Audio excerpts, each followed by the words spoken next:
आशा जी की आदत थी कि सुबह सुबह उन्हें गर्म पानी चाहिए होता था, इसलिए सुबह से 2 बार उठकर रूम के बाहर निकलकर आकर देख चुकी थीं, लेकिन अभी तक बहू मानसी और बेटा राजू उठे तक नहीं थे। जब तक उन लोगों में से कोई एक उठेगा नहीं, तब तक उन्हें गर्म पानी मिलेगा नहीं। बात यह नहीं थी कि आशा जी गर्म पानी कर नहीं सकती थीं। बात यह थी कि बहू मानसी रात को किचन का काम खत्म करके किचन में ताला लगा देती थी। अब जब तक ताला खुलेगा नहीं, आशा जी को गर्म पानी मिलेगा नहीं। आखिरकार घड़ी में जब 8:30 बज गए और आशा जी से रहा नहीं गया, तो उन्होंने हिम्मत करके बेटे के रूम का दरवाज़ा खटखटाया। 1-2 बार गेट खटखटाने के बाद मानसी की जगह राजू ने आकर गेट खोला और तमतमाते हुए बोला, क्या है माँ, सुबह सुबह परेशान कर रही हो? बेटा, मुझे गर्म पानी चाहिए था। किचन में ताला लगा हुआ है, तो तुम किचन का गेट खोल दो ताकि मैं गर्म पानी कर सकूं। एक दिन गर्म पानी के बगैर नहीं रह सकती हो क्या माँ? रोज़ तो मानसी करके दे ही देती है ना। आज इतवार था, इसलिए सोचा था कि थोड़ा आराम से उठेंगे, पर आप भी ना। कहते कहते राजू अंदर कमरे में गया और मानसी को जगाया। मानसी भी तिलमिलाते हुए उठी और चाबी लाकर आशा जी के हाथ में रख दी। अब किचन का गेट आप ही खोल लीजिए। खुद के लिए गर्म पानी करो तो हमारे लिए भी चाय बना देना। जल्दी, नींद खुलने से सिर दर्द होने लगा है मेरा। कभी कोई सास खुश हुई है क्या अपनी बहू को सोता देखकर? इन सास लोगों का बस चले तो बस बहू को मशीन बनाकर रख दें। मानसी बड़बड़ाती हुई वापस जाकर चारपाई पर लेट गई। आखिर आशा जी ने जाकर किचन का दरवाज़ा खोला, खुद के लिए भी गर्म पानी किया और बेटे बहू के लिए चाय बनाकर उन्हें देकर आई। गर्म पानी लेकर कमरे में आई ही थी कि 4 साल का पोता हर्ष जाग गया। जगते से ही बोला, दादी मेरा दूध। उसे देखकर आशा जी मुस्कुराकर बोली, हाँ मेरे बच्चे, अभी लेकर आई। गर्म पानी वहीं रखकर पहले हर्ष के लिए दूध गर्म करने गई। अभी दूध गर्म कर ही रही थी कि इतने में राजू की आवाज़ आई, माँ, ओ माँ, कहाँ हो तुम? क्या आप भी सुबह सुबह संभाल नहीं सकती इसे? पता है ना मानसी के सिर में दर्द हो रहा है। कहते कहते राजू भी किचन में आ गया, साथ में हर्ष भी गोद में था। उसे देखते ही आशा जी बोली, बेटा, मैं तो दूध गर्म करने आई थी, मुझे नहीं पता ये कब तुम्हारे कमरे में चला गया। तो ध्यान रखना चाहिए था ना आपको, बस काम का बहाना चाहिए। मानता हूँ कि आप सास हो, पर बहू को भी तो इंसान समझो। वही तो है जो आपकी जिम्मेदारी निभा रही है, नहीं तो दूसरे बेटे बहू ने तो आपको रखने से ही मना कर दिया था। हर्ष को आशा जी के पास छोड़कर राजू वापस अपने कमरे में चला गया। आशा जी देखती ही रह गईं, आंखों में आंसू आ गए। मन ही मन सोचने लगी कि मैं कुछ ना करने पर भी बदनाम हो रही हूँ। ऐसी कौन सी जिम्मेदारी उठा ली इन लोगों ने मेरी, जो इतना सुना जाते हैं। ऐसा सोचकर अपने आंसू पोंछे और हर्ष और उसका दूध लेकर कमरे में आ गई। नाश्ते के समय राजू ने मानसी से कहा, तुम्हारी तबीयत ठीक नहीं है तो माँ से कहकर नाश्ता बनवा लेता हूँ ताकि तुम आराम कर सको। रहने दो, उनसे कुछ मत कहना, मैं नाश्ता खुद ही बना लूँगी। अरे पर तुम्हारी तबीयत ठीक नहीं है। नहीं नहीं, मैं खुद ही नाश्ता बना लूँगी। उनका क्या भरोसा, कौन सा सामान उठाकर अपने दूसरे बेटे बहू को देकर आ जाएं। अक्सर किचन से सामान कम हो जाता है। मुझे तो पूरा भरोसा है माँ जी ही सामान की हेरा फेरी करती हैं और अपने उन बेटे बहू को देकर आ जाती हैं। और जाकर किचन में नाश्ता तैयार करने लगी। मानसी को किचन में नाश्ता तैयार करते देखकर राजू गुस्से में आशा जी से बोला, देख लो, ये सब आपके कारण है। उसकी तबीयत खराब है पर फिर भी नाश्ता तैयार कर रही है। आपकी इन्हीं हरकतों के कारण परेशान हो चुके हैं हम। पता नहीं भगवान भी हमें चैन से कब रहने देगा। आशा जी उसकी बात सुनकर हैरान रह गईं।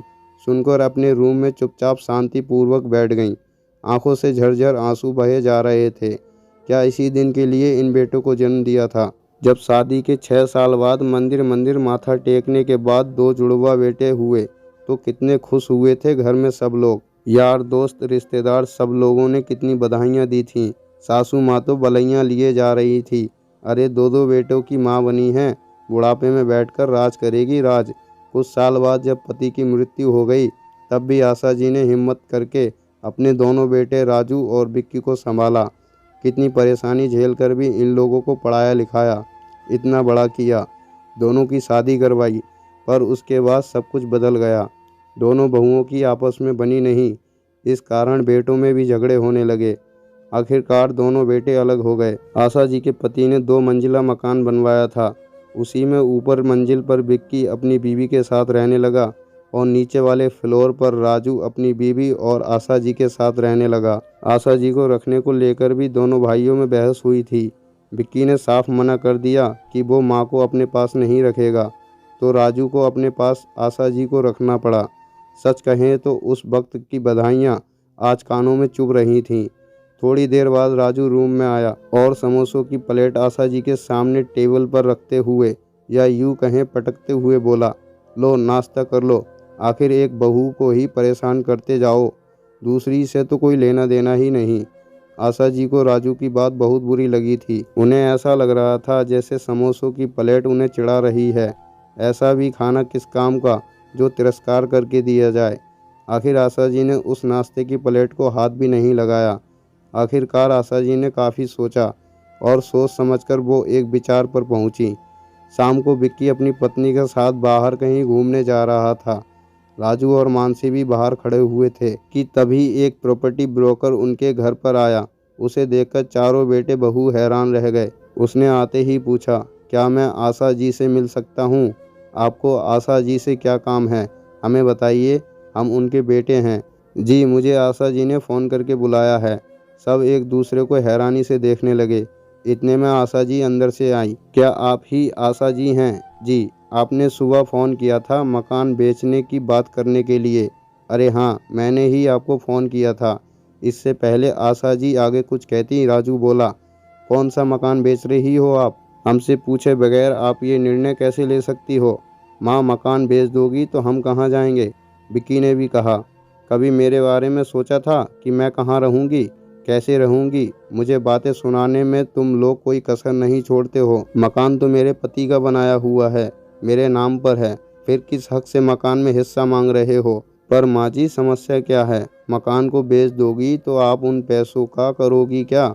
मानसी ने कहा, सोच रही हूँ कि वापस गाँव चली जाऊँ, जहाँ से ज़िंदगी की शुरुआत हुई थी, वहीं जाकर अपनी ज़िंदगी के अंतिम दिन देखूँ।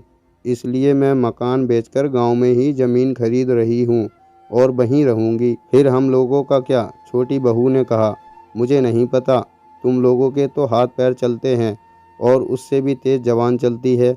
अपने आप कमाओ और अपनी प्रॉपर्टी बनाओ, बाकी मुझे नहीं पता। माँ, तुम इतनी स्वार्थी कैसे हो सकती हो? राजू और विक्की एक साथ बोले, माँ को महानता का चोला मत पहनाओ तुम लोग। जैसे बेटे स्वार्थी हो सकते हैं वैसे ही माँ भी स्वार्थी हो सकती है, और तुम जैसे बेटे हो तो माँ ऐसी ही होनी चाहिए। मैं ये मकान बेच रही हूँ और यह मेरा अंतिम फैसला है। तुम लोग अपना बंदोबस्त देख लो। कहकर आशा जी उस ब्रोकर को मकान दिखाने चल दी। 15 दिन बाद वो मकान बिक गया और आशा जी गाँव में एक मकान लेकर वहीं रहने लगी। फ्री टाइम वहाँ बच्चों को पढ़ाती थीं और गांव के शांत वातावरण में अपनी ज़िंदगी जीती थीं। तो दोस्तों, ये थी हमारी आज की कहानी। मुझे पूरी उम्मीद है आपको जरूर पसंद आई होगी। यदि आपको हमारी वीडियो पसंद आई है तो वीडियो को लाइक करें और कमेंट बॉक्स में अपनी राय हमें जरूर शेयर करें। तो दोस्तों, यदि आप हमारे चैनल पर नए आए हैं तो हमारे चैनल लाइफ टाइम स्टोरीज को सब्सक्राइब जरूर कीजिएगा और घंटी को दबाकर ऑल पर सेट जरूर कीजिएगा, ताकि आने वाली वीडियो का नोटिफिकेशन आपको तुरंत मिले। मिलते हैं और एक नई कहानी के साथ। तब तक के लिए धन्यवाद।